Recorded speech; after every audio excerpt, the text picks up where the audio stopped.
यहाँले गाइजहरु तपाईलाई आज मेरो स्टुडियो देखाउन गइरहेको छु। मेरो स्टुडियो चाहिँ के बनेछ त के देशी जुगाडहरु छ त भिडियोलाई ढिलो पनि अब सुरु गरौँ न त है त। र यो भिडियोबाट चाहिँ मैले सब्स्क्राइबर चाहिँ 1K सब्स्क्राइबर गेम चाहिँ गरेर चाहिँ एउटा गोल राखेको छु, एम राखेको छु। मेरो स्टुडियो चाहिँ दोकानभित्र चाहिँ देख्न सक्नुहुन्छ गाइजहरु, दोकानभित्र बनाउँछु म भिडियो। अनि मसँग चाहिँ दुईटा पर्दा, एउटा ब्ल्याक पर्दा र मतिर जस्तै भिडियो चाहिँ ब्ल्याक पर्दा बनाउँछु र एउटा हरियो पर्दामा। कोही बेला चाहिँ म यो भित्ता नि भिडियो बनाउँछु, कोही बेला चाहिँ। अनि मैले चाहिँ कति कस्ट लाग्यो मेरो सेटअप बनाउन भनेर पनि भन्छु म। अझै बोया माइक ट्राइपोडहरुमा चाहिँ म तपाईलाई देखाउन बाँकी नै छ।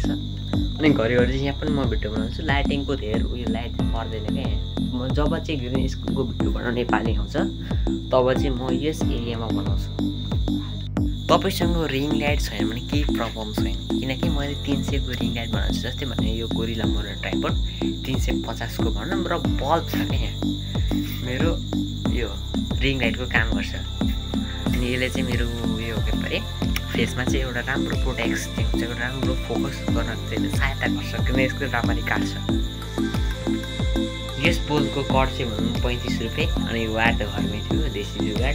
अनि एउटा फाटाले उडाएको छ र बल्ब चाहिँ 8 समथिङ 100 रुपियाँको होला। यहाँ गाइजहरु मेरो देख्नुहुन्छ ट्युबलाइटहरू, यो 500 रुपियाँ गोटाको भने 3वटा ट्युबलाइटहरू छ। यसले चाहिँ मेरो भनौँ न लाइटिङ चाहिँ पुरा गर्ने यो मुख्य हो। यो चाहिँ किन लगाएको भन्दाखेरि चाहिँ यसले चाहिँ धेरै लाइट नपरोस् भनेर। अनि यहाँ चाहिँ यसरी 3वटा लगाइएको छ ट्युबलाइटहरू। मेरो स्टुडियोको सबभन्दा महँगो चिज यो बोया M1 माइक।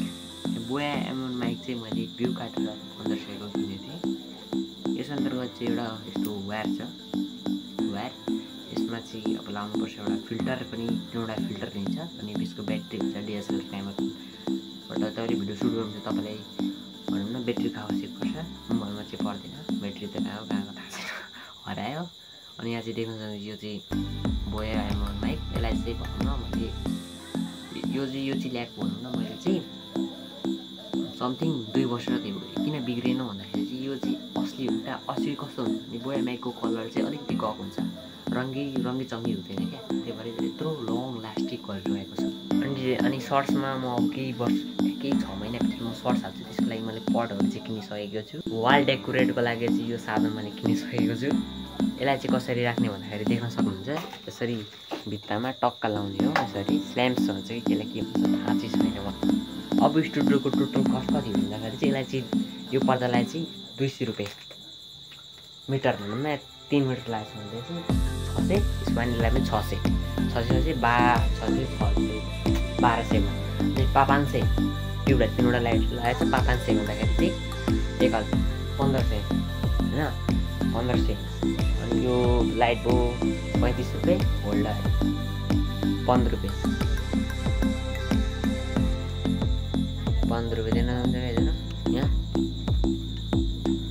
अनि यो साथी घरबाट बटुवारा गरेको, यसलाई चाहिँ मैले 500 रुपियाँ गोटा गरेर किनेको। अरू केही छैन, यस्तै हो।